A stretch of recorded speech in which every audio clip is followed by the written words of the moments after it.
10, 9, 8, 7, 6, 5, 4, 3, 2, 1, 0.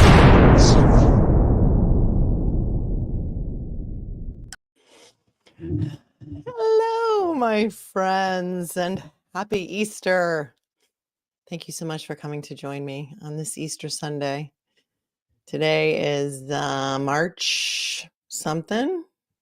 What's the date? Oh, I can't get to the top of my screen. I think it's March 30th, 31st, right? Isn't tomorrow April 1st? March 31st, 2024. Happy Easter. Buona Pasqua, as the Italians say. I just got a message from Oblivious Benson, a text that says, start your stream. We're bored. So here I am starting for you. I was bored too. So I also, full disclosure, I got a new webcam. So I wanted to test it out. So this is kind of like a dry run, courtesy of my friend and yours, Duty Ron. Sent me a new webcam. He said, listen, girl, I want to help you up your video game. Can I send you this webcam? I love it. I have this webcam. I think you're going to love it. And I'm like, okay, well, sure, if you want to. So first time out, it's awesome. I love it so far. Let me know if I seem any different or clearer to you. So see how it goes. Also, note the new logo up here. A viewer named Jane, who is so awesome, said to me, Melanie, I love your show and I'm a designer. And I just, as a gift to you, I just want to, I put a whole bunch of logos together that are more in line with the colors in your background. And so I'm just going to gift them to you so you can test them out and see how you like them. And that was so sweet of Jane. So thank you, Jane, for that. So I have a new one up there now. She did a whole bunch of different ones. Here's an orange one, which is really pretty cool. See it, I can see it switch. My camera is like mirrored, so it's a little bit weird. So we'll play with them a little bit till we settle on one. And thank you to Jane. Jane is also an artist and she does like really cool pet portraits. So I'm going to shout out her Instagram for you. Check it out if I can find it. I think it's JDT Character Girl on Instagram. And she does pet portraits. So shout out to Jane. Thank you, Jane. You are too sweet.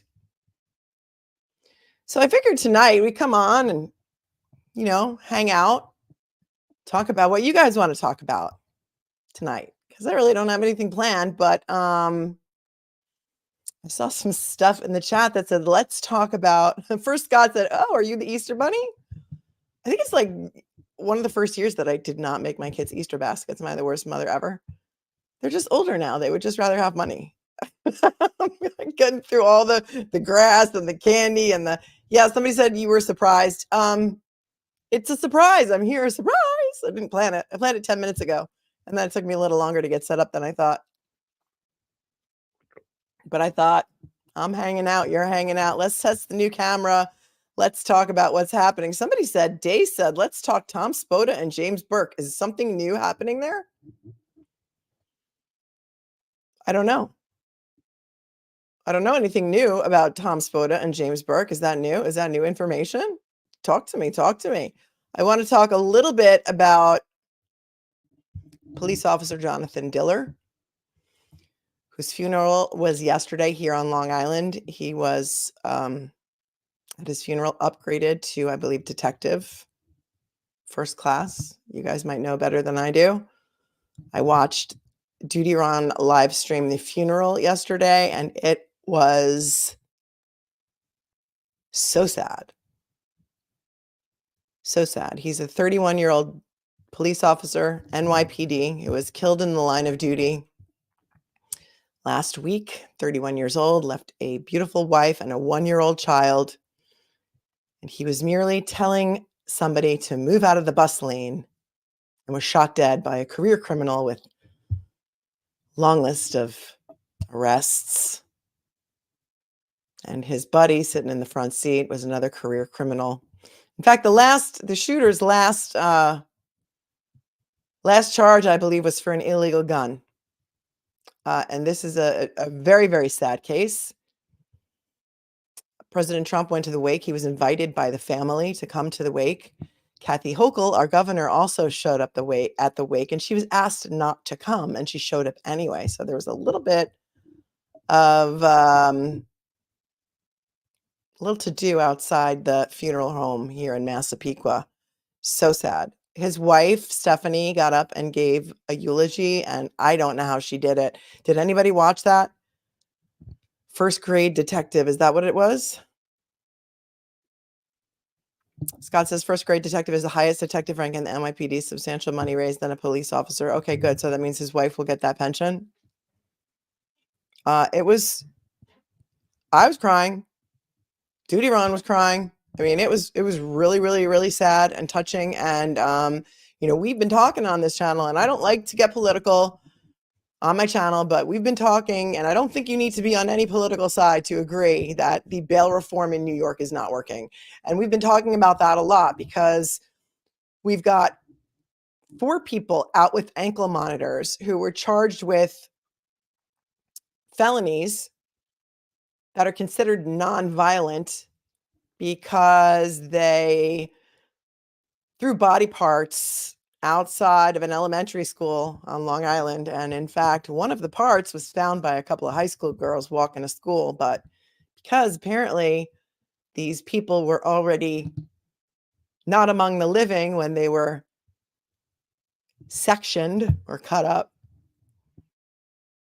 that's a nonviolent felony in New York. So the 4 of them are walking around with ankle monitors, no bail required. Please come back to court. Actually, one of them is being held. She is. I'm sorry. I forgot to tell you guys about this. But Amanda Wallace got picked up for shoplifting nail polish and fake eyelashes from CVS. I think it was 2 Friday nights ago. So that was a violation of her being out on, no bail. So they are holding her. But it took a little bit of a shoplifting charge to get her behind bars.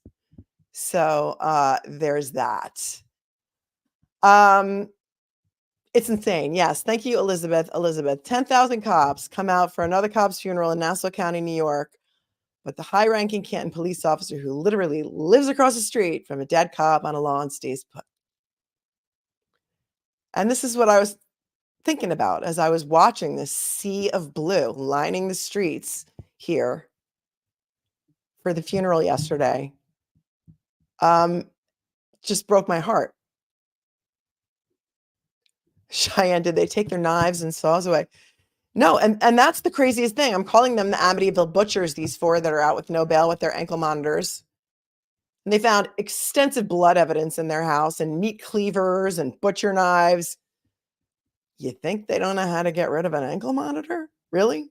Because it seems like they're pretty good with tools. I mean, if you can dismember 2 bodies, throw the parts all over where kids can find them, it's crazy. One of them will be in court tomorrow. I'm going to try and get over there. Stephen Brown is the defendant. Apparently, he was the cousin of one of the victims.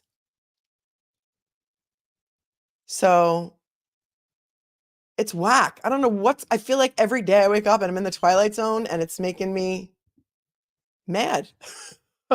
It's making me mad.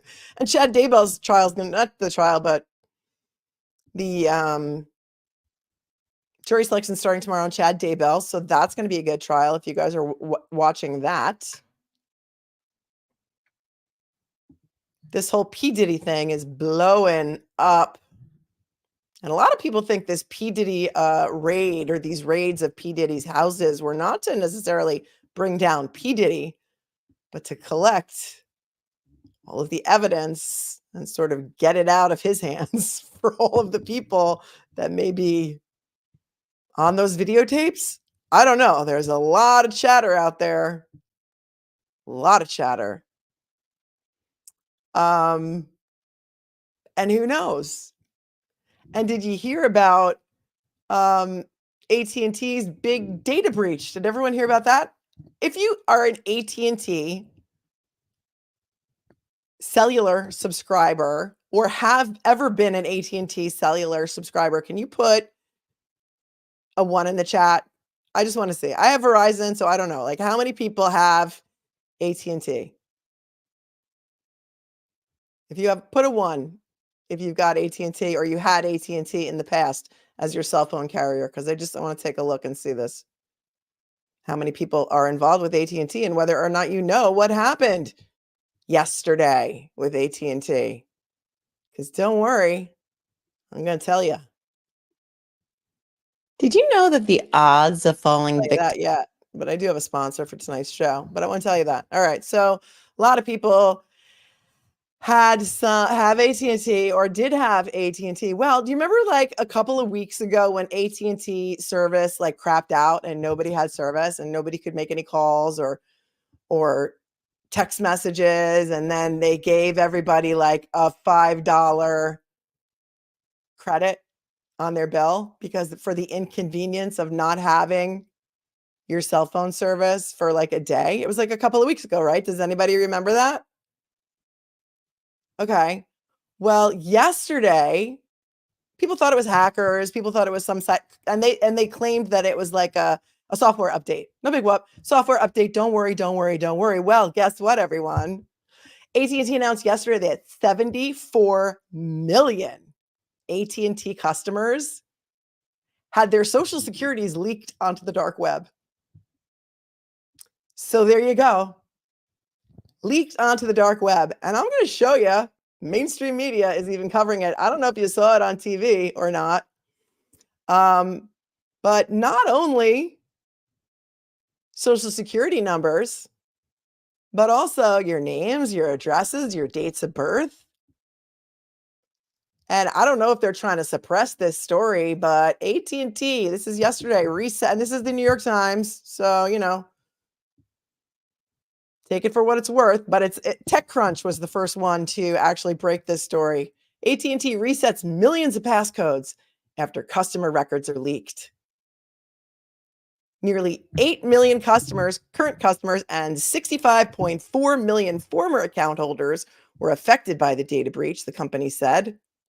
But hey, don't worry, because they're saying, to the best of our knowledge, the compromised data appears to be from 2019 or earlier and does not contain personal financial information or call history. If that matters. So it's before 2019. Most people are pretty loyal to their cell phone carrier, right? So I'm going to bet, like, if you're an AT&T person, you have that, you've had it for 20 years because it works well in your area, and you keep it, right? You're brand loyal. Well, don't worry, because 2019, it doesn't matter. Your social security number is your social security number for life. So if your passcode was reset and you didn't know about it, that's right, Laura Liz. And that's the first thing I thought about. Laura Liz is like, pretty sure the sponsor is very relevant now. Yeah. Yeah. And you know what? They've had 1 million class action lawsuits against them. Deanna says, I see a class action lawsuit coming. 74 million people affected. Your social security number, full name, email address, mailing address, phone number, date of birth, AT&T account number, and passcode has been leaked to the dark web. 74 million of you. But don't worry, have no fear. They're going to reach out to you to let you know if you were affected. TechCrunch, who reported on this first,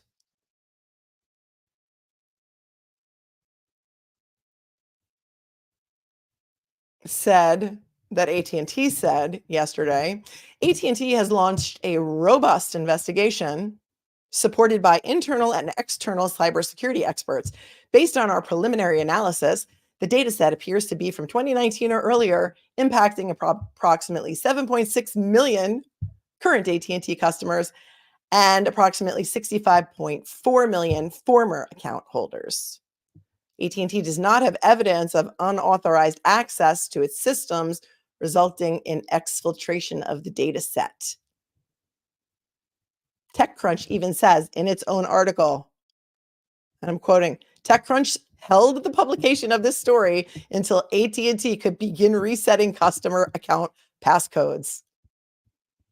Can you imagine? TechCrunch calls AT&T for comment and they're like, hey, you guys, we're going to run this story because remember when your service was out for like a full day or 2 or 3 for some people, and you told everybody that it was just a software update and not to worry, and you gave them all a $5 credit. Yeah, well, we know that's not what happened. All this stuff is out there on the dark web. 74 million of your customers were compromised. And happy identity theft, everyone. Like, are you kidding me? Oblivious Benson says, not a cyber attack, just a breach that was caught by some hackers in a rogue OPSEC, it seems. Basically, potentially breached by someone to prove a vulnerable security issue, not to steal. Yeah, good news. That's good news, though, except for the 74 million people whose social security numbers are out there on the dark web for anybody who wants to buy them, open up credit cards in your name. It's a problem. So here's what you can do to protect yourself. Let's hear a word from our sponsor, everyone, because our sponsor is here to help you during these trying times, just coincidentally. Let's take a short break to listen to the sponsor of tonight's show. Online crime are 1 in 4. Every time I do that, it doesn't start at the beginning. Here we go. I've been using Aura, the sponsor of today's video. Did you know that the odds of falling victim to online crime are 1 in 4? Online crime is soaring. It's time to get smart about online safety. That's why I've been using Aura, the sponsor of today's video. Aura provides everything you need to protect your privacy, identity, finances, and your family in one easy-to-use app. Do you even realize how much of your personal information is already out there, being sold by data brokers to scammers, spammers, and anyone else who may want to target you? Well, if you Google yourself, you may find something like this. And it may shock you to know that your full name, home address, email address, health records, and even relatives, it's all out there. That's one of the reasons you need Aura. Aura shows you which data brokers are selling your information and automatically submits opt-out requests on your behalf. Not only does cleaning up this information reduce the amount of spam that you get, but it will protect you from hackers who could use the information to help them access your social media accounts, bank accounts, and other sensitive information. Aura also helps protect me and my family from online threats by providing antivirus and malware protection, a secure VPN with military-grade encryption, credit monitoring, spam call protection, parental controls, password management, identity theft insurance, and more, without having to download several different apps. It's really easy to set up. And best of all, I get everything at one affordable price. With the family plan, Aura will help you protect your kids by blocking harmful content, managing how much time they can spend online, and providing you with peace of mind while they game with cyberbullying and online predator threat alerts. I value my privacy and my online safety, and I value yours too. So go to aura.com/Melanie Little to start your 2-week free trial, because you can't put a price on peace of mind. I've also put the link in the video description below. You can thank me later.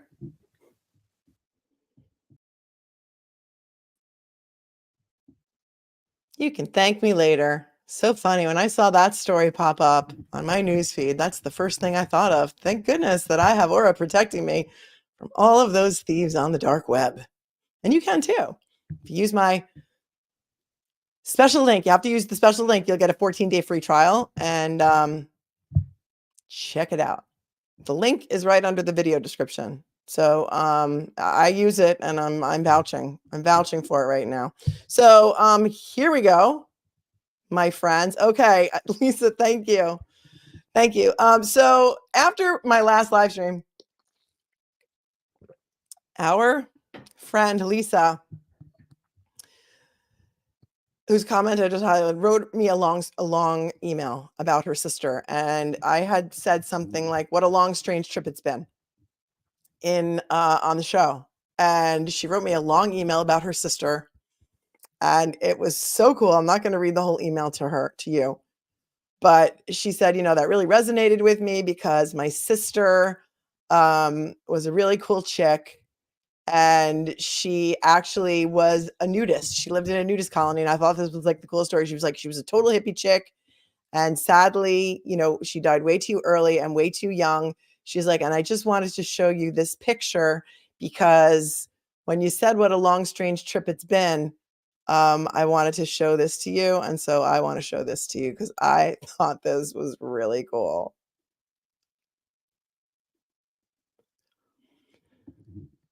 This is her sister's urn. And her name is Lynn Marie Bassett, as you can see here. Oops, 1964 to 2022. The title on the urn of these big letters says, "It's awfully dark in here." And then it says, "Smoking nude. What a long, strange trip it's been." And here's a picture of her sister, Lynn Marie, with an iguana. And I thought that was just like the coolest, funniest thing. Yeah, Lynn Marie rules. I'm like, and Lisa, when she sent me the email, she's like, "I don't want you to be, this isn't sad or anything. It's kind of funny. And I want you to take it in that way." And I was like, that is so cool. So rest in peace, Lynn Marie. I bow down. What an amazing sister. And thank you, Lisa, for sharing that story with me. Smoking nude. Oh my God, I love it. Love it, love it, love it. So great idea if anybody's out shopping for an urn right now. And prayers up for the family of Lynn Marie, who probably miss her dearly. But thanks, Lisa, for sharing that story with me. All right, so what should we cover first? I think let's take a look at the funeral of Jonathan Diller. Briefly, I know that a lot of you, police officer Jonathan Diller, probably watched this yesterday live, but it really shook me, and so I want to share it with you. First, I think, did you guys see the footage on what happened at the wake? I kind of feel like we need to cover this in order. So the first thing we're going to do is cover the actual crime that occurred here. So let's take a look at the crime first. This was a traffic stop 5 days ago in Queens. And I don't know, trigger alert. It's very sad. This was the original reporting by NBC4 New York. These attacks on New York City police officers have to end right now. An NYPD officer gunned down in the line of duty. We lost one of our sons today. The traffic stop shootout and his final act of bravery moments after being hit.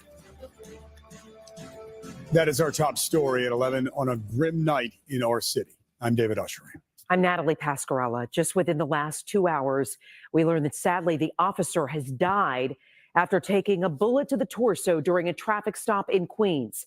His accused killer recovering from a gunshot wound of his own and expected to face charges in the officer's death. Our team of reporters covering today's tragedy from every angle at this hour, starting with Checky Beckford, live near the crime scene in Far Rockaway. Checky. Well, Nat, we're along Mott Avenue, about a half a block from where the scene is, where it remains the same as it was just before 6 p.m. this evening. The two vehicles behind me, I'm going to step out of the way so you can see the flashing lights down the street. That suspect vehicle parked illegally in the bus stop. That's why that traffic stop was taking place, we're told. But when officers began approaching the vehicle, repeating several times that they needed to step out of the vehicle, officers say that suspect seated in the passenger seat opened fire. Why did this violent individual with the gun have no fear to shoot a New York City police officer? Question tonight after 31-year-old officer Jonathan Diller was shot and killed on the job. Can I say it any clearer? It is the good guys against the bad guys. And tonight, Mayor Adams says the good guys, officers with the NYPD's community response team, came face to face with the bad guys during a traffic stop in Far Rockaway for a vehicle parked illegally in a bus stop. After approaching the car, the suspect inside the vehicle displayed a firearm and pointed it toward the officers. Shots were fired, and one of our officers was struck. Officials say Officer Diller was struck in the torso.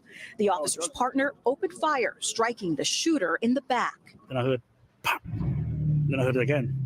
I knew it was gunshots. He was moving. He was in the video saying, I'm hit, I'm hit. The shooting happened near Dion Peters' Mott Avenue real estate office, where ironically, students with the NYPD Explorer program who he mentors were present. They were scared as hell. They ran to the back. Officials showing the gun used to shoot the officer. One of the perpetrators, the driver of the car, did have a gun arrest back in April of 2023 and was out on the street. The mayor says this isn't about crime. It's about the chance criminals have to commit crimes over and over again. This is what you call not a crime problem, a recidivist problem.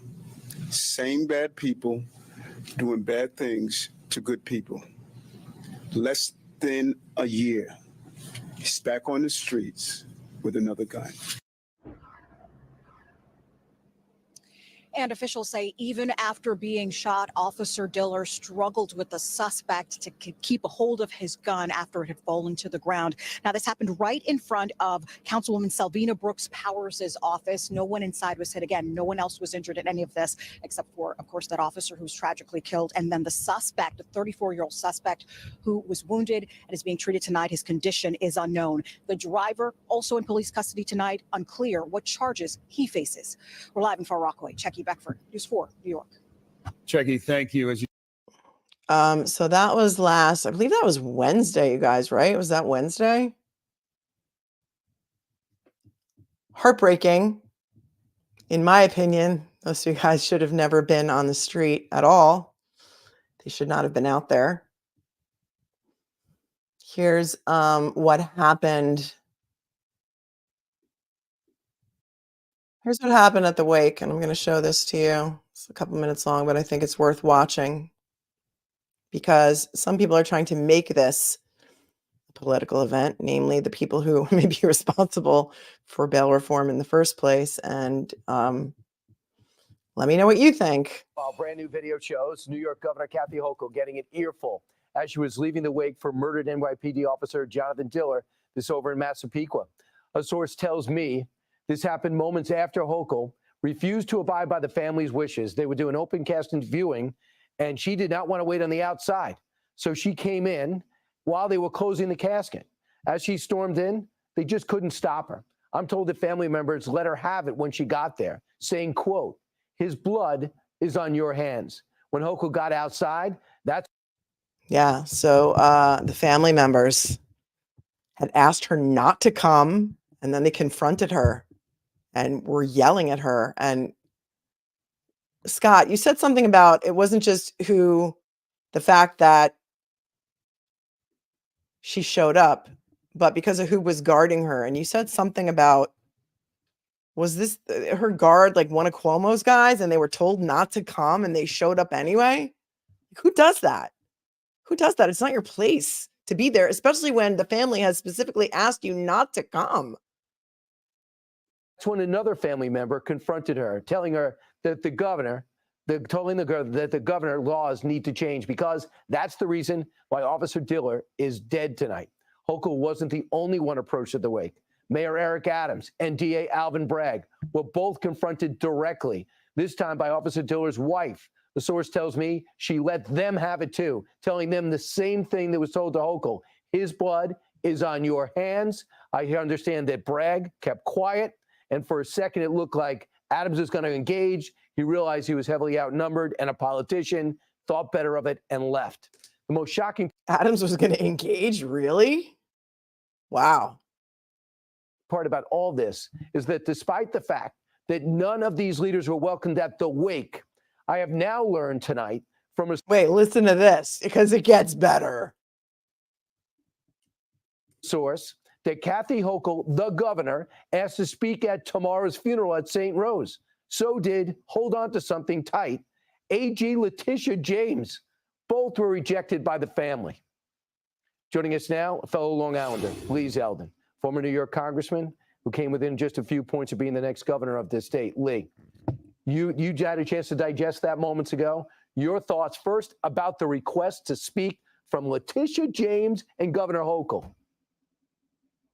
How completely out of touch and disrespectful. It's about them when you make that kind of request. It really should be about the family. They can have speak whoever they want to have speak. And if you aren't invited to provide remarks, then you don't try to push your way into it. I mean, I think it's time for some of these elected officials that you referenced to be doing some self-reflection. I mean, when Kathy Hochul went to drop the first puck at the Rangers game in Madison Square Garden, she was booed out of it, thousands of people. The same thing would happen if she went to Yankee Stadium or Citi Field, an Islanders game or a Knicks game. And it's important for these politicians to ask themselves why.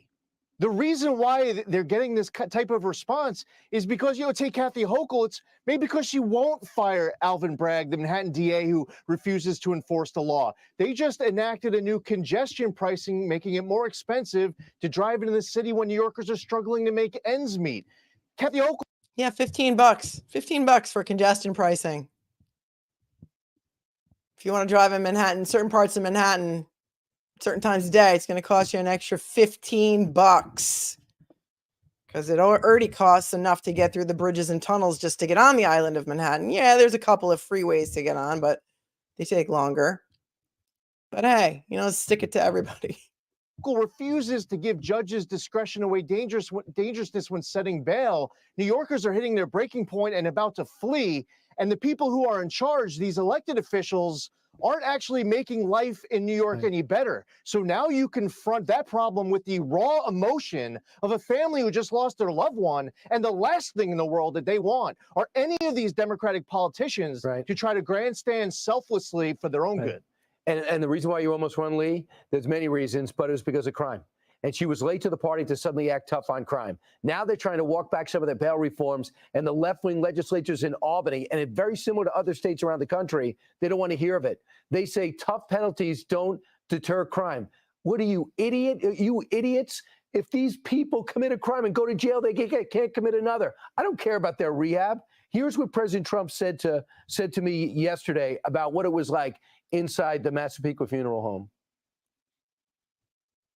Stephanie's incredible, and they wanted me to be there, and I wanted to be there, and I came in from Florida, and what a family, the Diller family, and they lost a hero, really. I mean, just a hero. They're devastated. The family is devastated. The police force is devastated. The whole country feels this way, and it's happening more and more, and it's really a lack of respect for law and order, and we have to have law and order back in our country, and we're going to. Because this can't happen. This was a brutal murder. Lee, you know what they're doing? I believe they're trying to take law and order and showing up at these funerals and acting like they're tough on crime because they're desperate for November. They knew they were going to get blasted, probably to a degree because of their stance. And they did it anyway and they wanted to speak at the funeral because they want to act like they're tough on crime. And I don't think anyone's buying it. No, absolutely not. Especially not in Massapequa. Massapequa. Sure, Scott, you can send it to me. I'm going to play some footage from the news, but sure. Better than anyone, not on Long Island. When you get out, exactly. And when you get outside of New York City, the bluest counties in New York, whether it's Manhattan or Queens or Bronx or Brooklyn, there are a whole lot of other parts of this state that are red. They are more conservative. They are not happy with the far left policies coming out of a place like New York City or Albany or Washington, D.C. I was in the room when President Trump was there yesterday, and I have to tell you that the photos that are coming out, they don't tell the story. Even President Trump reflecting just now, I got to tell you, it was 100 times more powerful than that. The grandmother running up, asking President Trump if she can hug him, and the embrace, and President Trump kissing the one-year-old baby and just being consoled by the family, consoling each of them. It was so powerful of a moment. And I got to tell you, this family is going through a lot right now. And now is just a time to be respecting them first and foremost. Mm-hmm. And when there comes a time after this, if you really want to honor the memory of this NYPD officer, then do something to fight for all the other NYPD officers and the other law enforcement who are on the streets right now. The people who you are stabbing them in the back with your policies. If you want to honor Officer Diller, then do your job actually protecting law-abiding New Yorkers instead of criminals. Yeah, but they want to empty Rikers Island. They don't want to put anyone in there. They want to crack down on President Trump and Danny Penny, the Marine who saved everyone on that subway car. It is insane. And that's why Alvin Bragg was blasted, and all the others were too. Lee Zeldin, you get it. Let me tell you something. Just me. Thank you for that comment. Who says that Daniel Penny has to stand trial? If you have not seen it, I did a stream on Daniel Penny. Daniel Penny is a Marine, a former Marine. I think he's 23 or 24 years old. He was on a subway car in Manhattan when a guy with serious mental health issues who had a long history of offenses and also was on some sort of synthetic marijuana threatened to kill everyone on the train. And this guy, this 23-year-old, got up and he was scared for everyone else on their train. There were children on the train. There were mothers on the train, strollers, all kinds of, and another guy got up and he put the guy in a sleeper hold. And very tragically and sadly, the perpetrator died. And Daniel Penny is now being tried for murder. It has not come up for trial yet. I did a stream on it. It didn't get a lot of views, which I'm kind of surprised about, because if you live in New York, you know, if my children were on that train, I would have been thanking Daniel Penny for being on that train. And I don't know how a lot of people feel the same way. There's been this sudden rush of women all of a sudden being punched in the face, walking in New York City, just walking down the street, looking at their phones, being punched in the face out of nowhere.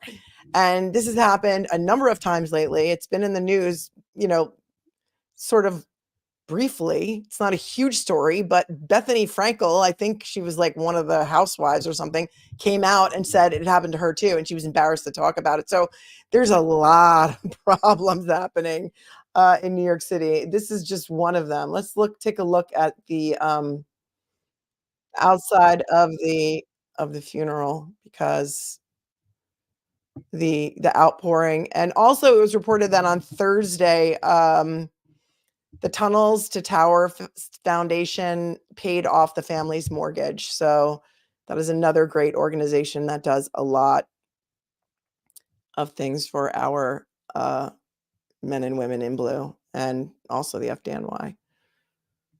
Tonight, remembering a fallen NYPD hero. Thousands gathered to say their final goodbyes to Officer Jonathan Diller today. The 31-year-old father was shot and killed during a traffic stop this week. Today, Diller was posthumously promoted to detective. His funeral was... Wait, I got to rewind that for a second, because you see that how many police officers, look at that sea of blue outside the Massapequa, Long Island funeral home. Thousands. Somebody said Dave Portnoy raised $1.5 million for the family. Oh, Scott said that too. Dave Portnoy from Barstool Sports raised over $1 million. Looks like it's $1.5 million. Just me. Trump donated money to help pay off her mortgage, as did other organizations. Yeah, they did. Cheryl, they paid off the mortgage for the family.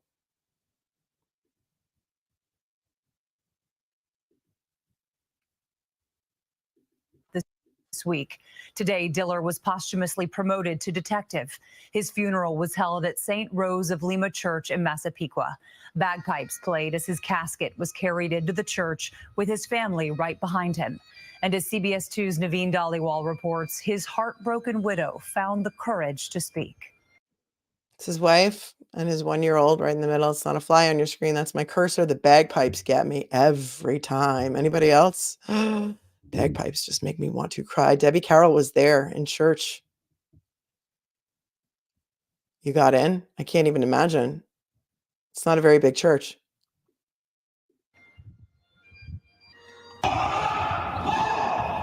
A sea of blue. Grappling with the loss of Officer Jonathan Diller, his flag-draped coffin led into St. Rose of Lima Church. Very sad. Very sad.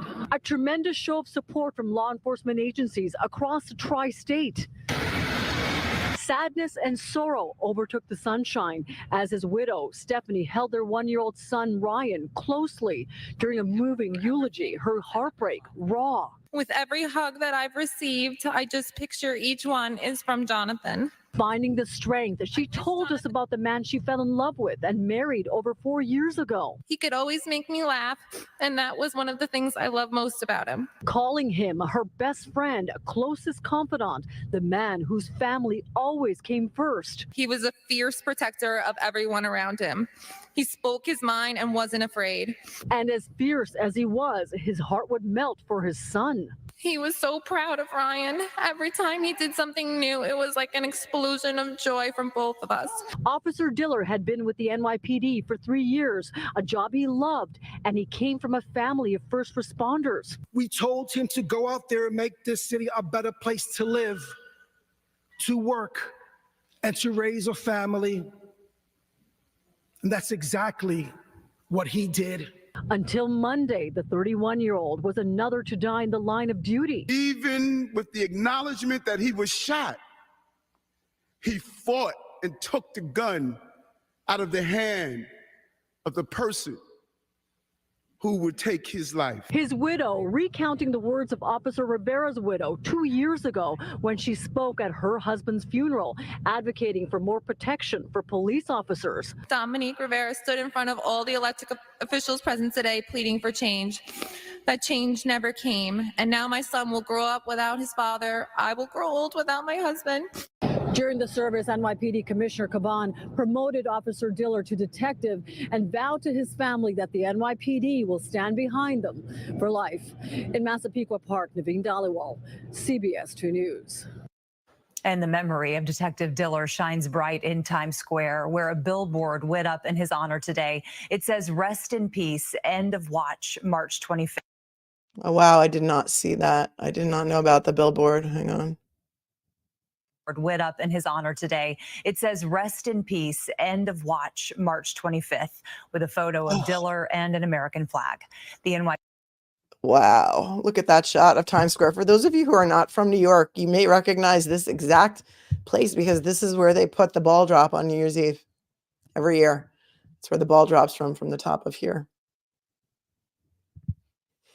All right. Everybody get a tissue. NYPD says the billboard celebrates Diller's life and is a show of support for his family. This morning, we carried Detective Diller's funeral live on our streaming channel, CBS News New York. You can also find our reporting on the investigation into his murder on our website, cbsnewyork.com. Brand new video shows New York Governor Kathy Hochul getting. Yeah, so those of you who are from the Canton area, I obviously was not covering the Reed story when Officer O'Keefe had his funeral. Maybe there are some of you who can clue us in on what his funeral was like. Was it not like this? Because this is what every funeral here on Long Island for a fallen police officer is like. Thousands. And this is not out of the norm. It's not like they just came for this one. They come for every single one.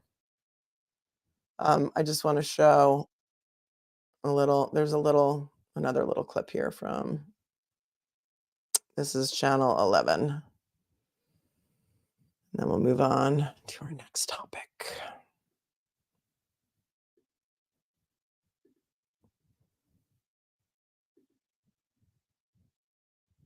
Well, there was a profound sense of sadness and loss in the air here in Massapequa on Long Island today. Thousands of people gathered to say a final goodbye and to pay tribute to NYPD Officer Jonathan Diller.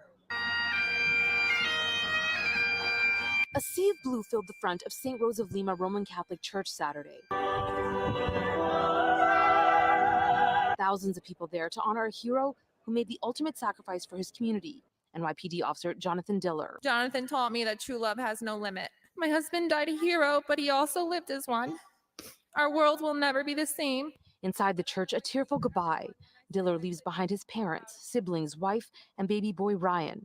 His wife Stephanie delivering a powerful eulogy, speaking about how the two were best friends and how much Diller loved being a father. He was always putting people above himself, dropping everything to help someone in need, and speaking up for what was right. He was a fierce protector of everyone around him. Jonathan always wanted to be a dad, and he wasted no time being the greatest one. I will never forget the look on his face when our son was born. I don't think we could ever achieve a greater happiness. Officer Diller was shot and killed during a routine traffic stop in Queens on Monday. The mayor speaking about his last moments, where Officer Diller demonstrated the utmost courage. I've been shot. I've been shot. I've been shot. And even with the acknowledgement that he was shot, he fought and took the gun out of the hand of the person. Today we mourn his life. We reflect on his bravery. The 3-year veteran of the force was from Massapequa Park. He was working for the community response team in Queens South when he was killed. In his short career, the 31-year-old had made about 70 arrests and had been recognized for excellence while on the job. His new shield number is 110. His son's birthday. Paying tribute to Officer Diller's bravery, NYPD Commissioner Edward Caban promoted him to detective first grade. They gave him shield number 110 because it's his son's birthday. Oh my God. Went toward the danger. He put himself in harm's way, and he did it so that other New Yorkers wouldn't have to. Outside the church, members of the community showed up to rally around the devastated family. They'll always be supported. I think Massapequa especially, they really support their own, and especially the NYPD family, they really support their own. Guy Rivera, the man police say shot Diller, has now been charged with murder. His alleged accomplice, Lindy Jones, is charged with gun possession. Police say both are career criminals. This is devastating. It's a devastating, senseless, and tragic loss for so many, our family, our friends, and the entire city of New York. It's a shame that someone who brought so much positivity to the world was given such a negative ending. How many more police officers and how many more families need to make the ultimate sacrifice before we start protecting them? The community really coming together today to send a message to Officer Diller's family that they will be there for them in the upcoming weeks, months, and years. Officer Diller is being interned at St. Charles Cemetery in Farmingdale. Okay. Not a Moonbat says Officer Rivera's funeral on January 28th, 2022 was attended by Brian Albert and Brian Higgins. BPD Officer John O'Keefe's thrown out like a trash on a snowy lawn. Disgusting. Okay, so there's that. Let's move on to something else because that is very sad. You can watch the widow's entire eulogy if you so choose. You can just easily search it up on YouTube. It's everywhere, and it is heartbreaking. It's heartbreaking.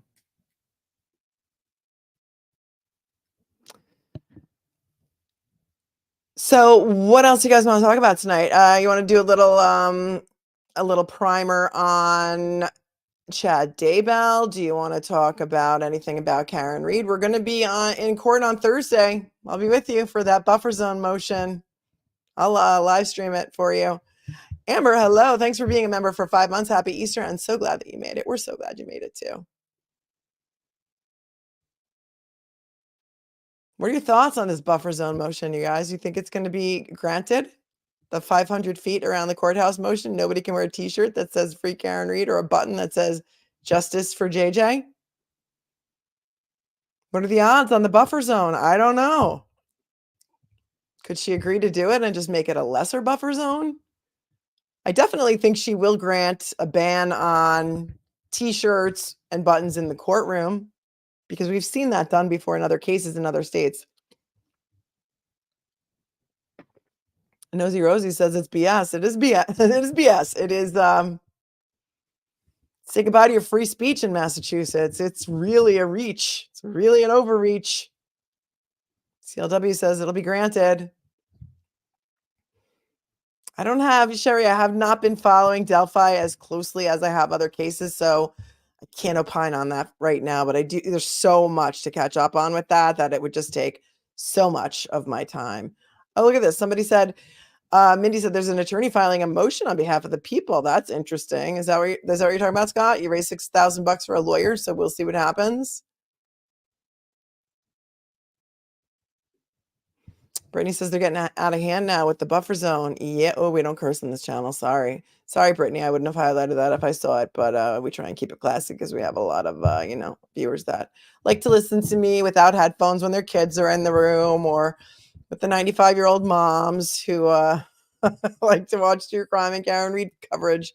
Olivia says, Melanie, good news is this being fought by attorney Mark Randazza on behalf of the people. Well, that's good.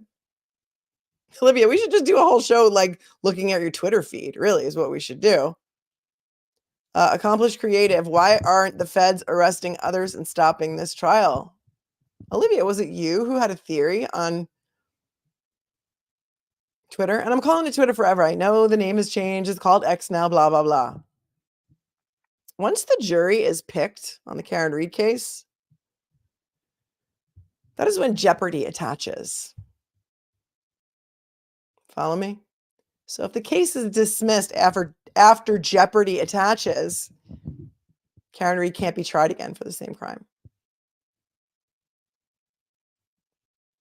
It's just a thought. Mindy says, I hope Olivia is right. That would be the best. It will always be Twitter, Lauren. I'm telling you, it will always be Twitter. No, Papa Smurf OG, please tell me about the Sebastian Rogers story. So he's an autistic child, right? 15 years old. He goes missing. There's a big search for him. There was some tea about the search, about some YouTubers getting involved, and then the U.S. Cajun Navy pulled out. I don't know what's the truth, what's not the truth. Anybody who wants to give me a short little paragraph of a primer on the Sebastian Rogers story, that is another one. I was covering Riley Strain, and I think that Sebastian Rogers kind of happened around the same time, right? Yes, Olivia and Melanie show, please. But that's another tragic story. That's another case. And here's another thing that I'm noticing, okay? The Sebastian Rogers case. And there are a lot of children that we are seeing lately, and I don't know what the connection is, that are on the spectrum that have some sort of autism. I don't know what the proper terminology is for it now, because all the terminology for everything keeps changing every single day. I don't want to misspeak. On the spectrum, autism, special needs, who are being murdered, go missing. Sebastian Rogers is one. Ruby Frankie's youngest son, the 12-year-old who escaped from Jodi Hildebrand's house, is another one. The Timothy Ferreter, isn't he also special needs or on the spectrum? The Vander Ark, is his name? Who's the son? Vander Ark's son. Timothy, I think, was the co-defendant. There are a lot of children with special needs that are all of a sudden becoming subjects of true crime cases that we're covering. It's crazy. Thank you, Chris. Cajun Navy was asked to stand down by law enforcement since they bring chaos. Yeah, I don't know what's going on. Timothy Vander Ark or Timothy Ferreter? Thank you. Autism spectrum disorder. Thank you, Jen O. Laura Liz said he walked out of his house one night. Then I heard later there was a loud noise the mom didn't check on. Neurodivergent. Note to self, wait, the little Frankie boy is autistic. Yep. That's my understanding. If anybody knows anything else, neurodivergent. That is my understanding. Timothy was the victim. Okay. In Vander Ark, yeah, Paul was the son. And wow, I did not cover that case because I could not stomach it for obvious reasons. And I think Paul was just as abused as Timothy. That was my gut the whole time. And Timothy was sentenced to what? 30 to 100. I mean, Paul was sentenced to like 30 to 100 years. And Jodi Hildebrand and Ruby Frankie are going to get out in maybe 4 years minimum. Oh, thanks, Brittany. Brittany loves the Grateful Dead picture in the back. Thanks. Yeah, a lot of college students. Caleb Harris. A lot of you brought to my attention the smiley face killings, right? Is it called the smiley face? Because I'm thinking that, or the happy face killings. Because isn't there another serial killer who's actually incarcerated? Oblivious Benson, you would know. called the happy face killer, the smiley face killer, because a lot of these college students are young white males, right, that go missing around water, and there's somebody spray paints a smiley face. I fell into a rabbit hole on that one night.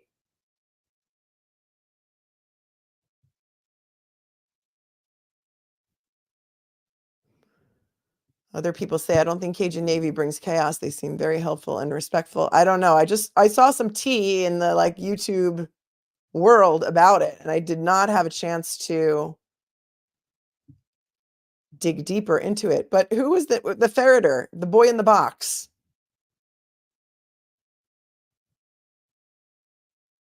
Is that who we're talking about here? Paul and Timothy? I don't know. I can't keep all these horrific stories straight. But I think that the father in the boy in the box trial, the ferreter case, only got like 5 years max, I think.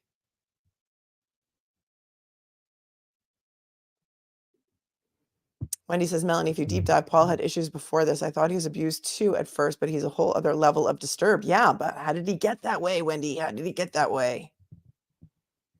I don't know. Another thing that is fascinating me, right? Oh, yes, Harmony Montgomery. Thank you, Armand. Harmony Montgomery was also special needs, neurodivergent. And yep,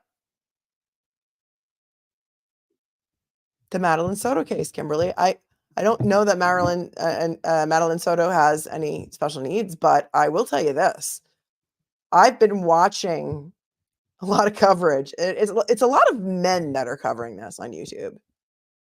And many of them seem so shocked.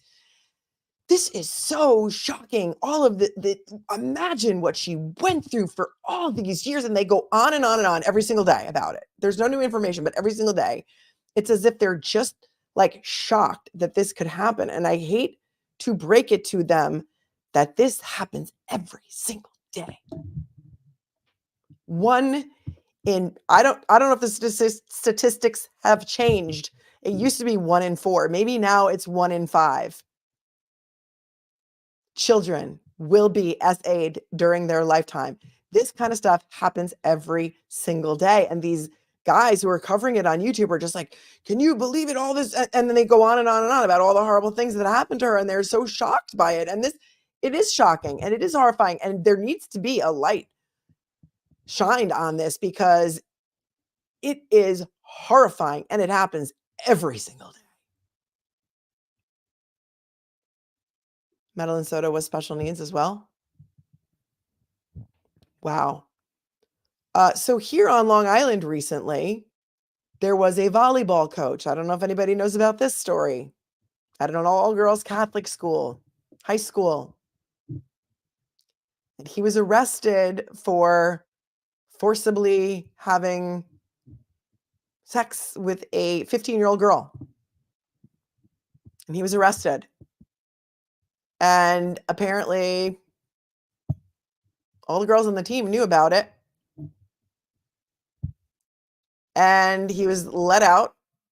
He went out, he got hammered, and he jumped in front of a train and killed himself. And he left a suicide note. The suicide note was to the girl. There were some rumors that another 14-year-old girl came forward. Haven't been able to verify that yet, but the volleyball coach was something like 22 years old and the girl was 15, and that is also horrifying. And he jumped in front of a train around the Syosset Woodbury train station and will now not face any consequences. I'm sorry, Kay. Kay was a victim. And I know so many of you are victims, survivors, and because you write to me and you tell me your stories. And you tell me that, you told your mother and your mother didn't want to deal with it, or your mother didn't do anything about it, or you tried to tell somebody and nobody believed you. But I will tell you from my 30-year career of working with victims and survivors of childhood SA, the majority of children do not disclose. They just don't. So when I watch these men covering this, they're like, she must have told someone. She must have told someone. She must have. People must know. No, that's not true. That's why the statute of limitations has to be changed on these kind of cases, because the nature of that crime is such that if you can keep a child quiet long enough, and threaten them that if they tell someone, you will, kill everyone they know or whatever threats they want to use, they will never be prosecuted. That's just the way it is. And that's why when I handled the clergy sex abuse cases for 50 or 60 victims of the Rockville Center Diocese here on Long Island, when that scandal broke in 2002, we lobbied for about 15 years to change the law, to change the statute of limitations so that it would be longer and it would give victims the opportunity to see the inside of a courtroom and for these perpetrators to be arrested and charged. And in fact, I have another whole show planned on this that things keep popping up, so I never have the opportunity to do it. But in Florida, and this is going to come into play with the Madeline Soto case, Governor DeSantis signed a bill into law that provides the death penalty for any perpetrator who essays a child under the age of 12. And it's not going to be retroactive, but that's why those charges were so important in the Madeline Soto case, because they had to show that some of those videos that were found on that disgusting man's phone were before she was 12 years old. It's going to be a test case. This is not going to be the test case. There has been another case brought under this new statute, which the constitutionality of it is in question. But that other case in Florida, the perpetrator, the defendant, took a plea rather than face the death penalty. So it has not been constitutionally challenged. But it is crazy. Are there a lot of people, Wendy, in the chat who are saying this happened to them? Up here, yeah, I feel, but it probably isn't constitutional. I know. And that's the issue. It'll be tested, but listen, he's putting it out there. Hopefully, maybe it'll be a deterrent. I don't know. I don't think that those people can be rehabilitated, quite frankly. That is one thing that I agree with many of these male podcasters about, that I don't think this guy can be rehabilitated, or any of these guys can.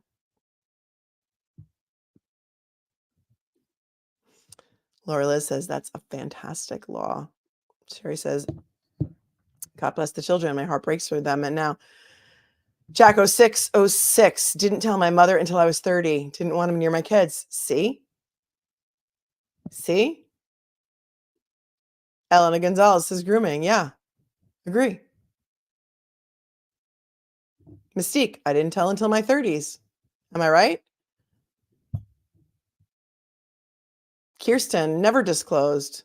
Emmy, never disclosed. Yep, felt too shameful. And that's what they do. It's shame and guilt. Shame and guilt, because you feel shame that this has happened to you. You think that somehow it must be your fault. What did you do to deserve this? You must have done something wrong. You must have dressed a certain way or done something provocative, and the guilt and the shame and the nobody's going to believe me. And that can mold your entire life growing up like that. So that's, Sherry says, okay, I've talked to many women that have never told since the Soto case has come out. Yes. And that's why it needs to be talked about. And that's why when I started handling those cases, it broke my heart. And so I talked about it with my children since they were very, very young. It's a discussion that needs to be had with children. And a lot of people, I think, shy away from it because they don't want to talk about it. Peer perverse survivor. That's what I prefer too. But I once got corrected on that. So I digress. Okay. Timothy Ferguson was the victim, and his brother Paul and mother should be in jail forever. That is the Vander Ark case. Thank you. Thank you very much. Something else. Kay is also a victim. Oh my, I'm so sorry. I'm so sorry. My heart breaks for every one of you. Maybe that would be a good show to do, is like a roundtable discussion for anybody who wants to talk about it, because all of these people are saying that Madeline Soto definitely told somebody. No, probably not. I mean, I think there was something, a journal or something, that where she said she wanted to live in the woods. And maybe that was it. She just wanted to get away. Somebody said Madeline Soto was not special needs. I'm not sure. I have not been into that case deeply enough to opine on that. Supposedly ADHD. Okay.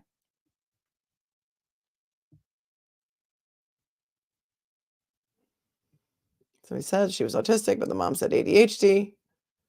Yeah. Sexist trauma grifting. I don't know. Oh, the U.S. Cajun Navy is different than the Cajun Navy. Okay, Cammie, thank you for that. Because I was confused too. The United Cajun Navy is different than the Cajun Navy. There's too many cases to keep on top of, you guys. Too many. And it's all horrible. It's all horrible. Yes, thank you, Shannon. JJ and Tylee were also special needs. So these are the victims in the Chad Daybell, Lori Vallow case. Why don't we do a quick little catch up on Chad Daybell, because he is going to his trial is going to start tomorrow. So let's see. I think I pulled up a little primer for you.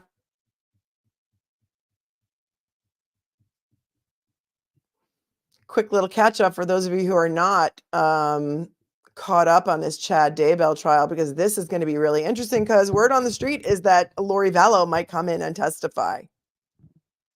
So that'll be interesting. I'm not going to cover that trial. I'm not going to live stream it, but I will do catch ups for you guys. How's that?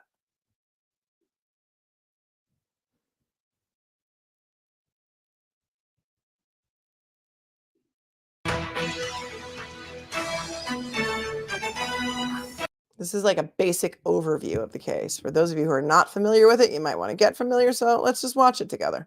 Well, welcome back to Court TV Live. The murder trial for Chad Daybell is beginning next week with jury selection. And ahead of his trial, Daybell has been moved from eastern Idaho to the Ada County Jail. He's accused of first-degree murder and conspiracy to commit first-degree murder and several deaths. The deaths of his wife, Tammy Daybell, and for Lori Daybell's children, JJ and Tylee Ryan. Scripps News Boise reporter Don Nelson spoke with Chad's attorney, one of my favorite, John Pryor. I'll tell you what, this case is going to be fascinating because of John Pryor. He is an advocate. And the cameras that will allow us to see his advocacy yes, on display. It is going to be a lot different than Lori's trial. But he talked to John Pryor, and here is what John Pryor said about the upcoming trial.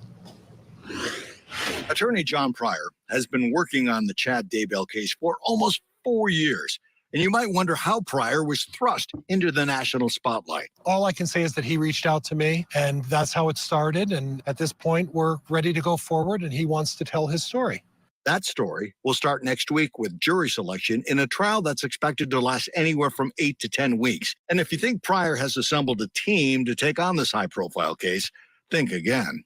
Well, unfortunately, Don, I'm doing this myself, so that makes things a little challenging. But fortunately, I've had about 3 years and 10 months to go through all the evidence, to sort of look at what I want to present to the jury, and I'm looking forward to my opportunity to do that. He's trying this case by himself. It's going to be an 8 to 10 week trial. Oh, wow. That is rough. I asked Pryor, who attended Lori Vallow Daybell's trial on a regular basis, if he learned anything that he could use in Chad Daybell's case. Did I learn a lot of new things? Oh, absolutely. Did I see what the prosecutor intends to do? Yes. Was it a surprise? No. I was also curious whether Lori could be called to the stand. It's possible. It's always possible. Anybody who's connected to a case could be called. And I don't want to and I want to be clear. I'm not telling you that I am or that the state is or anybody else is, but anybody could be called. If you have an involvement in this case, potentially you could become a witness in this case. The trial hasn't started yet, but John Pryor is grateful for one thing. I'm grateful that Judge Boyce decided to move the trial over to Ada County. One of the main reasons I'm grateful is I know the folks in Ada County. I've spent better than half my life living here. And for the next few months, most of that time will be spent at the Ada County Courthouse.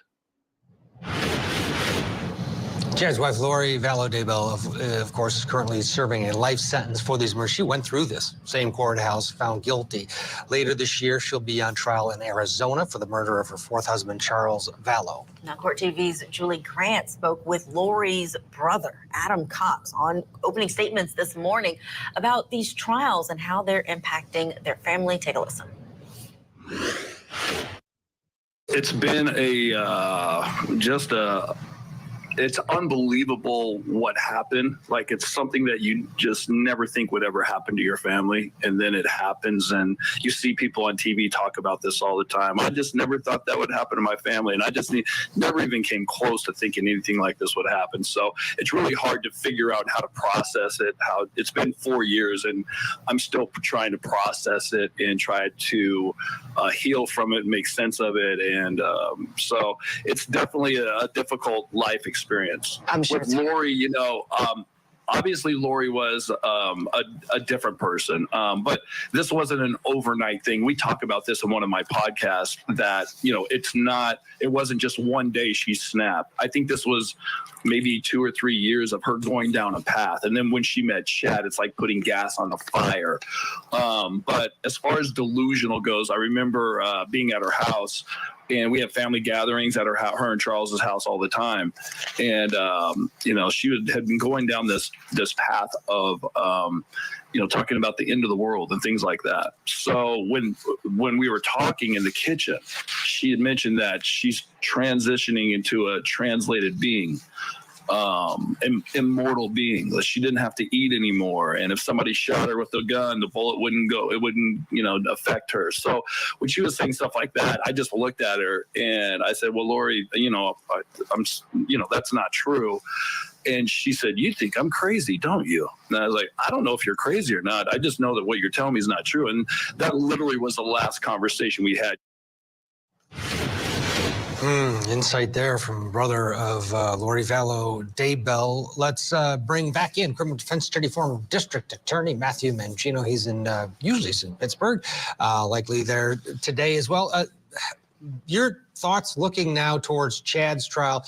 Getting a jury could be difficult. Yes, they've moved it to Boise, but this is a community that lived through the Lori Vallow trial and a state that lived through these gruesome murders.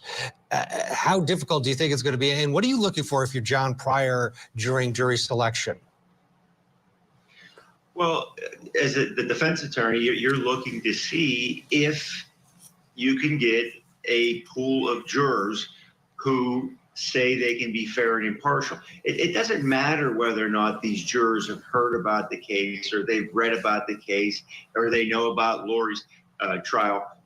It's just a matter of whether they can set that aside and be fair and impartial in this case. And so, the case has been moved, and I was surprised to hear him say he was happy it was moved, not because he thought he could get a jury, but because he spent a lot of time there and knows people there. That's his position. But I think it's important to understand that a change of venue or a change of veneer can happen more than once, and it can happen while you're picking a jury. If you see that you can't find a pool of jurors who say they can be fair and impartial in the case. Let's talk about Lori Vallow Daybell and what the realities are of whether or not a defendant can call her to the stand. I mean, she's got other cases pending. She has appeals pending. Is it even possible that if she takes the stand that she would actually be able to testify, whether that be the prosecution calling her or the defense? I would think that her legal counsel would commit malpractice if they permitted her to take the witness stand and testify. Because, number one, she has appeals pending. Anything she says could be used against her if It would make for a great trial, though, if she did get up and testify, right? she were granted a new trial. She has other cases pending. So anything she says could be used in those trials.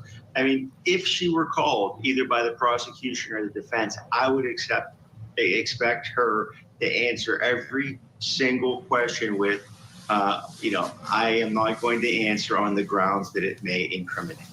Yeah, There's always the chance that she wants to. Oh, if she wanted to guarantee it, take the stand for Chad. Yeah. covering the trial, her trial, you got the sense that she still thinks her and Chad are on the right path here, and that the rest of us are going to be in trouble at the end of the world, which could come at any time, of course. We'll see. This again, jury selection starts Monday, and this is going to be fascinating as it rolls out. Matthew, as always, thank you, sir. Appreciate your time and expertise. Enjoy the rest of your day. My time is up. Yeah, so that's coming up tomorrow. That should be interesting. Somebody asked,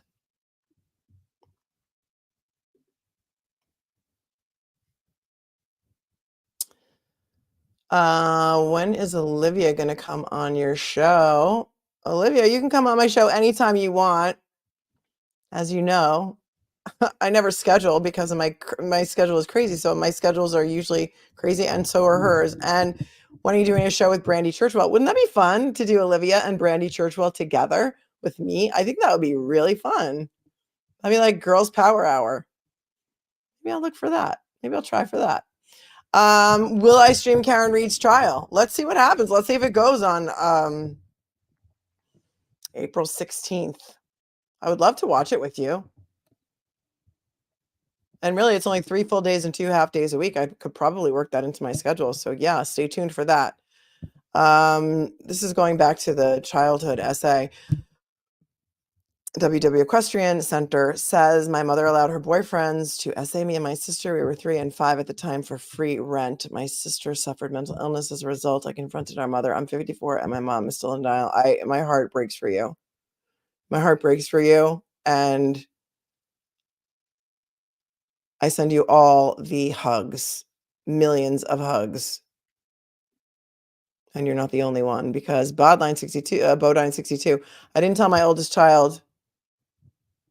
Didn't tell until my oldest child was the age I was when it started. I never stopped talking about it and have done with my grandchildren. Talked about it, you mean? Again, all the hugs and prayers, and my heart breaks for you. Sandra Smith, I am an 85-year-old, and it happened when I was 3 for many years. I've lived with it all my life. I've told some family over the years. You never mention it, never. I think if you know, you know, and you know. I'll get back to this question in a sec. Karen says that I'm 64. It happened to me, and I still feel guilty. And these are only the few that I highlighted in the chat. There were a lot more than this. This happens a lot more than everyone knows, a lot more than everyone wants to believe. And when I see these podcasters on there, like, you know, how could this happen? Happens every day. And it has to be talked about. Doesn't lawyer have 30 days to file an appeal of a conviction? You have 30 days to file a notice of an appeal, but then you have many, many months, and it can be extended many, many times to file all your briefs and all your other filings. So I'm not sure. I'm not up on her appellate filings, but typically after any sort of an event, you have 30 days to file a notice of appeal, which is really just a one sheet. Somebody asked, Peppermint asked, does cupcake mean moderator or member? Cupcakes are members. Moderators have a blue wrench. That's how you can tell them apart, but we have a lot of fun with our members here. Will Olivia be a guest on your show regarding Karen Reed one time soon? Yes, Olivia, let's just try and schedule that, shall we? When our schedules are both not so crazy and we can actually schedule it ahead of time so that we can promote it properly. I think that would be fantastic. Olivia says, Melanie, what do you think about his counsel requesting the death penalty to be dropped because it was dropped for Lori? Granted, it was only dropped for Lori because the prosecution didn't fulfill discovery obligations. It's still on the table for him. Is it? Yeah, I think they should keep it on the table for him. That's what I think. I mean, we're talking about 3 murders here. And listen, they didn't prove that Lori Vallow was actually physically present for any of them. It might be a much different case against Chad. Much different case, because his wife and Lori's 2 kids, can't they show that he was, and then her brother is dead and he was the one who was probably in the backyard. Like the whole thing is so crazy that we don't even have enough time to get into it. But it's insane. Scott McGinnis has been a member for 2 months. Congratulations, Scott. The FBI has announced that they are investigating Sandra Birchmark case in MA in Massachusetts, groomed and possibly unalived by P-word cops, one that she was pregnant by. Yeah, I have not taken a deep dive into that case to the point where I can really discuss it intelligently with you. But from everything that I've looked at, they started grooming her when she was a teenager, right? And she was in some sort of like explorers program with the police department. It's horrifying, that case. And good. I'm glad the feds are involved in that one too. Hi, Aaron Slancha. Slancha. Sandra Birchmore, I heard from a reliable person tonight that her aunt, who has the civil suit, kicked her out of her house at the age of 18 when she could no longer contribute. Source is disgusted. I'm disgusted too. That just made me twitch. Yeah, Lori Vallow is facing another murder charge right now, right? In Arizona for her last husband before Chad, right? There's a lot going on there.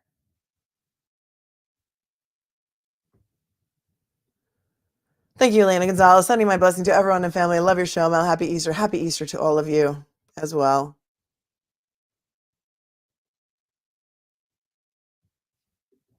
Emmy was so relieved when she first heard Sandra Birchmore case was being investigated by the feds. William Glass says, I can't wait for smooth as butter to cross at the trial. I mean, since we're here, Olivia, if you're still here, can we look at your Twitter? Because you have so many good points on there. We can just discuss. It'll be like, okay, class, discuss. Every day there's something new to talk about. And this is something that I've talked about at length. So we'll just go through a few of these and hear your thoughts. Your thoughts, concerns, feelings about. Sometimes I just go for the comments, Olivia, to be honest, because people are insane. But since your points are so excellent, yeah, this is the one we're going to look at, Lauren, first, right? The one about Squirty Bello, which I've been screaming into a closet about this for a very long time. So let's take a look at this. This is Olivia's tweet from, I don't know, a couple hours ago.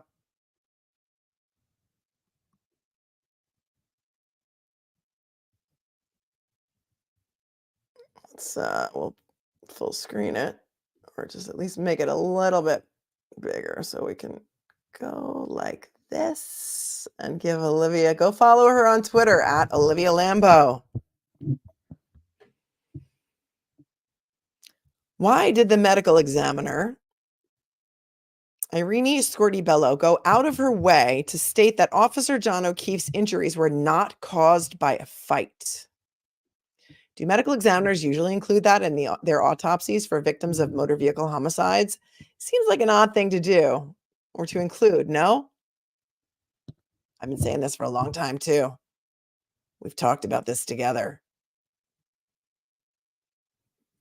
Who was in the room when Bello conducted her autopsy? Did anyone tell her to put that in her report, that Officer O'Keefe's injuries didn't come from a fight?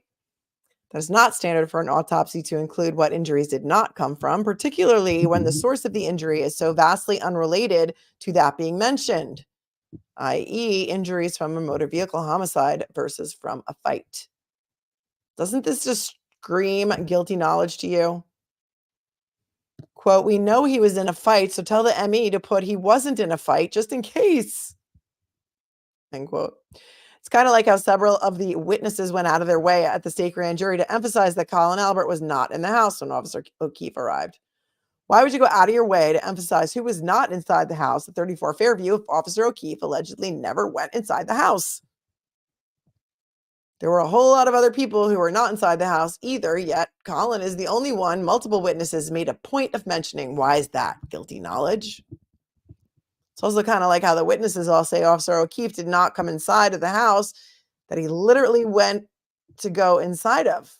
Why is that? Guilty knowledge of what happened inside? In their efforts to protect against the truth coming out, they tell themselves every time they tell us what didn't happen. There's a whole lot of what didn't happen in this case and not enough of what did happen. What say you? Oh, I like you took my catchphrase. I like it. Where else have you seen examples of this in this case? And she's always got the documents to back it up, as always. Tommy says, why didn't they mention me? I wasn't in the house, says the Tommy Bernhard podcast. Magnolia Gypsy, yeah, if you don't think law enforcement was not present at that autopsy, you're crazy. Yeah, and it'll say in the autopsy report who was present. And I've said it many times that I think that there were people present. What it doesn't say is these injuries are consistent with a motor vehicle accident or consistent with being struck by a motor vehicle. Doesn't say that. Autopsy reports never say this is not how the person died, because then they'd have to list 100 things. The whole thing is very crazy and very strange. Lisa says, Scanlon went to Yannetti with the cover-up story just days after John O'Keefe's death, and what are the chances that the fake rumor he came up with just so happens to be backed up by evidence? Dog bites, Google search, etc.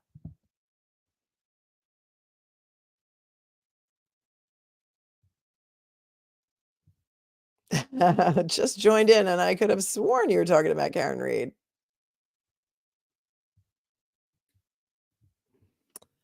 Hi, Lauren. Says, what questions would the U.S. Attorney's Office have asked her at the federal grand jury? I'm wondering if she was questioned about her autopsy and the strange language in the report. Do we know that she testified in front of the federal grand jury? Do we know that for a fact? I do not know that for a fact. The only people that I know that were called to testify that got subpoenas were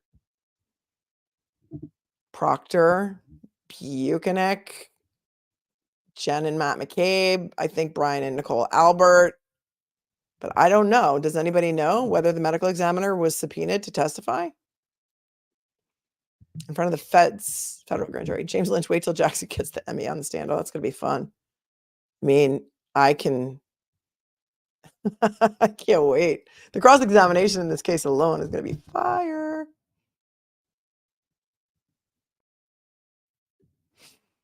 Hurt Locker, the case lives and dies on the fact they charged Karen with hitting him with her car.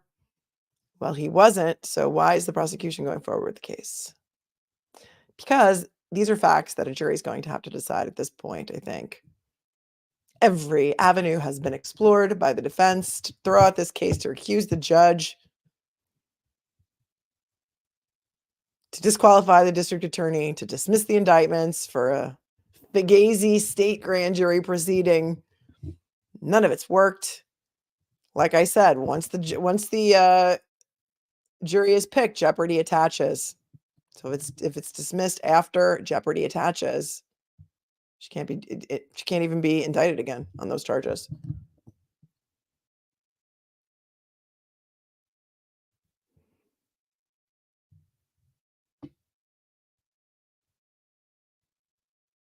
Oh, here, this is amazing. Okay, thank you. This is the accidental fall post. Thanks, Olivia. I'm going to pull this up because I don't know if any of you saw this. Olivia says, what would be really damning is if for once, under cross for the first time, if asked if she took arm wound tissue samples, and answer is yes. Oh, yes. Kirsten, her trial is starting April 16th. But this Thursday, we will be covering the buffer zone motion hearing, and then the 12th will be the final pretrial conference, and then allegedly this is going to start on April 16th. It says, certainly hope Lally continues to be brief, as he likes to say during the trial. I'd much rather hear from the defense attorneys. Oh my goodness. Okay, this is amazing. This is amazing. I saw this the other day and I was like, what? I can't even believe it. I think I was at Billy Joel when Olivia tweeted this, and so I couldn't really talk about it, but let's talk about it now. Again, go follow at Olivia Lambo on Twitter. I know it's X. I'm calling it Twitter forever. After charging and later upgrading Karen Reed's charges to second-degree murder on June 9th of 2022, DA Michael Morrissey's office apparently still didn't know Officer John O'Keefe's cause or manner of death, and even said it was, quote, not inconsistent with an accidental fall, end quote. They also admitted that the full autopsy findings are not complete. Are we in the Twilight Zone? Quote, not inconsistent with an accidental fall, end quote. Since this DA's office likes to hold people to their words and rely on what people say as proof of their murder in lieu of evidence, we should probably do the same with them. So, DA Michael Morrissey's office, can you please explain to the public how you jumped from, quote, not inconsistent with an accidental fall, end quote, to vehicular homicide and second-degree murder? That'd be great. Thanks. How are you upgrading someone's charges or charging them at all with murder when the victim's manner of death wasn't even ruled a homicide? Isn't DA Morrissey's office's statement dishonest, given the manner of death listed on Officer O'Keefe's death certificate is could not be determined? Could not be determined as a manner of death determination, yet in his office's statement, he purports that no determination had been made yet. The Office of the Chief Medical Examiner has accepted the case and will determine the cause and manner of death. Is this why the DA's office withheld the death certificate from the defense and failed to comply with the OCME original death certificate discovery request and court order? In fact, they never fulfilled this discovery obligation to the defense that ultimately, per the defendant's reply to the Commonwealth's response to defendant's renewed motion to compel discovery and access to evidence, filed on September 13th, 2023, the defense had to seek other remedies to obtain this evidence. And this post goes on and on, but I want to show you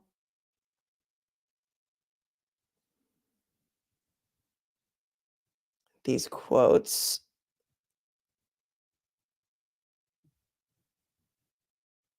That's the Law and Crime article. Where's the...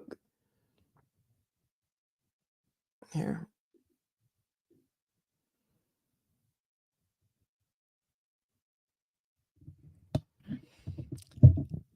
WTBS said that an autopsy report revealed several abrasions to O'Keefe's right forearm, 2 black eyes, a cut to his nose, a 2-inch laceration to the back of his head, and multiple skull fractures.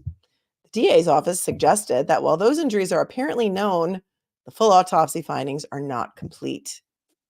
Quote, while the evidence available at this time is not inconsistent with an accidental fall, the Office of the Chief Medical Examiner has accepted the case and will determine the cause and manner of death, Morrissey's office wrote on Thursday.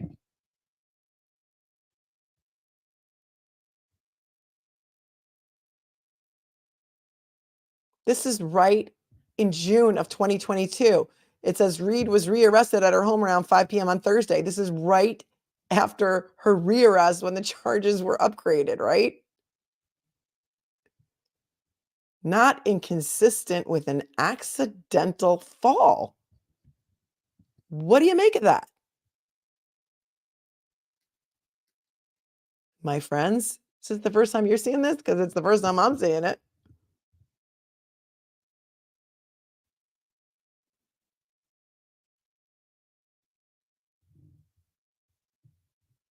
What say you?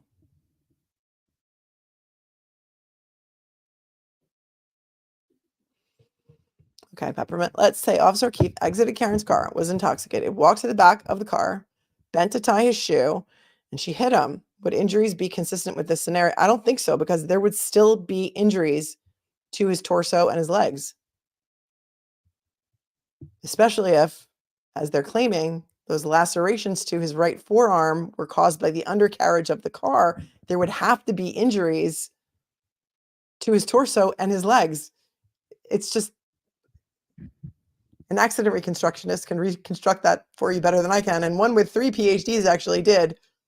He was hired by the FBI, and he said John O'Keefe was not hit by a car. A car did not hit John O'Keefe. Scott McGinnis says, yes, the death certificate original was a fight for the defense to gather. They were hiding it. That is true. That's true, and that's why, because the cause, manner of death is undetermined. Olivia, Melanie, how about charging someone with murder when there wasn't even a homicide determination by the ME on the death certificate? Yeah. Agreed. Their argument is that usually that determination would not be admissible at trial anyway. But again, what's the jury going to have to say about it? Sarah, plus where is all the blood? And no one saw a body. That's right. How many people left that house and nobody saw a body? Jen, why would he walk to the back of her car to tie his shoe if he was heading into the house? And Jen, Matt, one of them said they saw her drive away. Surely they would have seen him. Yeah, they were all looking out the window the whole entire time, right? I think the prior viewer was just trying to be devil's advocate and really seriously asking that question, because I think a lot of people have seen some, diagrams and stuff online that show him like bent over and like a car hitting his head to try and explain that gash on the back of his head and the multiple skull fractures and the clear lacerations on his right arm. It's going to be real interesting. Solomon Landscaping says it is. Taillight says it all. It's clear as day after reviewing video that the red casing was planted.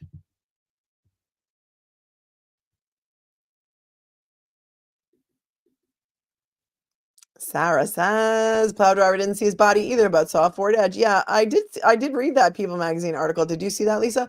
I can't really pull it up because they will strike me. They don't like when people show their stuff. It really wasn't much of an article. I mean, it really said really nothing. Did you see it?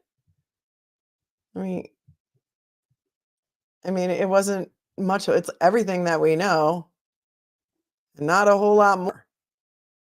It was published yesterday.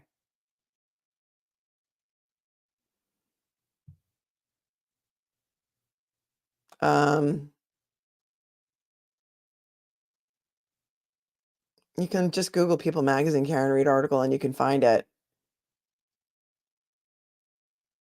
I'm just going to scroll through here real fast and read it again to see if there's anything of note to tell you about.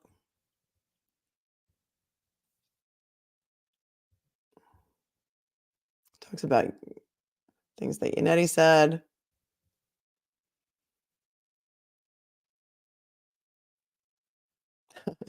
Here's the final paragraph.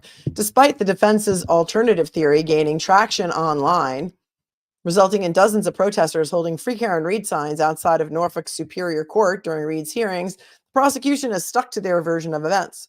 They say Reed put her SUV in reverse after O'Keefe exited the vehicle at Albert's home and ran him over.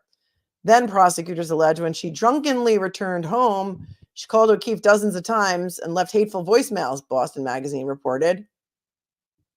O'Keefe suffered skull fractures and brain bleeding and had black eyes. Multiple abrasions and the autopsy confirmed hypothermia contributed to his death, CNN reported. So they're just pulling from a whole lot of other sources and culling together this article, which really says nothing. This week, a judge denied the defense's motion to dismiss the murder charge against Reed. CBS News reported Reed's trial set to begin April 16th, could last up to 6 weeks. I'll show you the one picture that you may know some people in that they showed.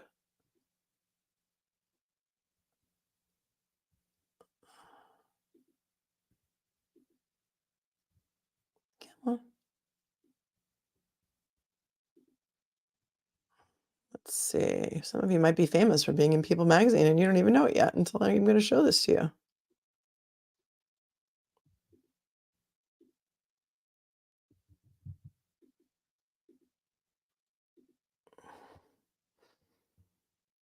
Well, this actually ran in the Boston Globe, I guess, originally.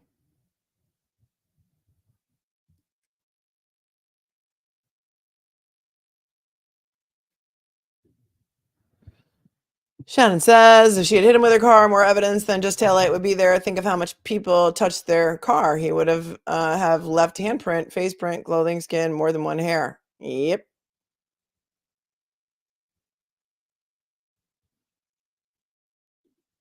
Reclaim Classic Designs. Thanks. I wondered if it was old news. Sorry, no. The article was just published yesterday. You're totally right about that.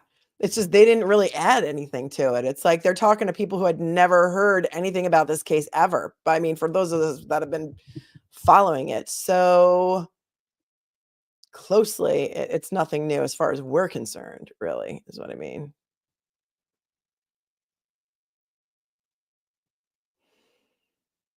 Yeah, and that I saw that too, Olivia. They put up a bunch of old news clips today on YouTube because I kept seeing them come up, and Olivia says that was an old news segment. NBC 10 Boston just went on a YouTube uploading spree and put a bunch of old news clips up, right? And I'm looking at them; they're all uploaded today, and it says, originally aired February of like what? Why are they doing this now? I guess for views, right? Did they wash his clothes? We don't know. We do know they were sitting in Proctor's back seat of his car or somewhere for weeks before they were logged into evidence. And they were also on the floor in the hospital. So we have that. Hello, Peppermint. Thanks for answering my questions and keeping me company on this lonely Easter night. I look forward to these conversations, learning. Oops, etc. Oh, thank you. And while it is, I don't know what time it is here on the East Coast, almost midnight, but it's only 9 p.m. on the West Coast. So, hey, I'm here for you guys. All right, so that is it. Yeah, I thought she pulled forward. I don't know. They keep changing their story. It was like, a 3-point turn, then it wasn't a 3-point turn because it didn't jive what the people in the house said they saw. So this is so crazy. We're just going to have to wait and see. We're just going to have to wait and see. Hey, Glare, thank you so much for the $10 super chat. I fear that Bev will deny exculpatory evidence from being presented to the jury. Any thoughts? She's under a microscope right now. That's what I think. She's under a microscope. So these motions are going to be really important.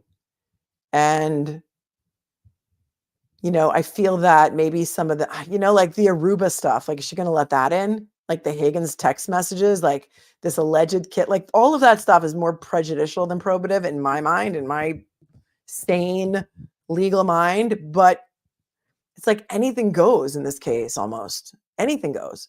But like the chain of custody issues alone for everything, the clothing, the blood sample, the crime scene, it's insane. Is she going to just leave everything up to a jury? Or are they going to wait until the jury is picked and jeopardy attaches and then going to march in and say, you must dismiss this indictment because we have another suspect? I don't know. It's like, it's insane. All of it. It's like she just wants a jury to decide everything. Rich, thanks for becoming a member. That's awesome. Thank you so much. I don't know. Oh, there's Kurt. Hi, Kurt. What are you doing? Oh, it's earlier where you are. Here we are. We're low on today, but we're almost done. It's tired. It's almost midnight here. Happy Easter. Happy Easter, all my friends. Happy Easter. That's about all I have. I think we can wrap. Yeah, that's exactly what I mean. Yeah, I know. I feel like that too. I don't know. It's like you don't want to be playing craps at that table. You don't want to be playing craps at that table because you're gonna crap out if you bet on that. I don't know. I really can't wait till it all comes out. Scott thinks she's a clear and present danger. I know. Listen, judges have judicial elect immunity, so like, there's really nothing that can be done here unless there's some really solid evidence, of some really solid stuff. I mean, a lot of people don't like her; they don't think she's being fair, but it's really not a lot that can be done. Yeah, you know what? I've said that about the Will DeGlara says it's like the Wild West in Massachusetts when it comes to the law. In this case, I hate to tell you guys about Massachusetts is the actual Wild West. It is I thought California was the Wild West when it came to like crazy laws and stuff, but I think Massachusetts is now going to beat out California as being even wilder with these laws. Like, it's just crazy. Linda McNally, thank you so much for the Venmo. And Cheryl, thank you so much for the Venmo. You guys are amazing. Cheryl says, great work. Thank you so much. Appreciate you.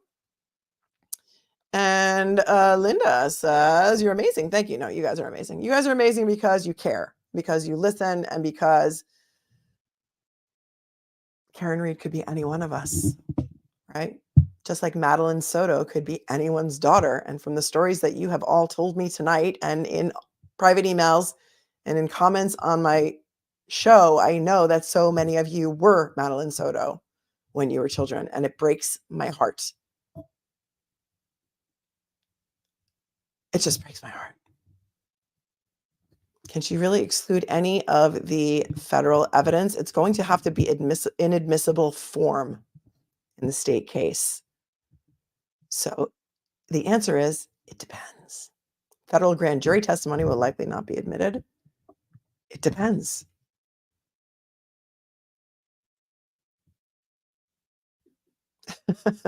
Just me. Mel, thanks for making me feel so good and safe living in Massachusetts. I don't know. Everyone hates it. Thank you, Truth Seeker. I hate corruption and injustice. So do I. I do too. I hate it too. That's why I speak out about a lot of it. A lot of it. It's making me crazy. But thanks you all. Thank you all so much for keeping me sane. To my moderators who hung out with me for this long evening, I thank you so much. You are the best on YouTube and you know it.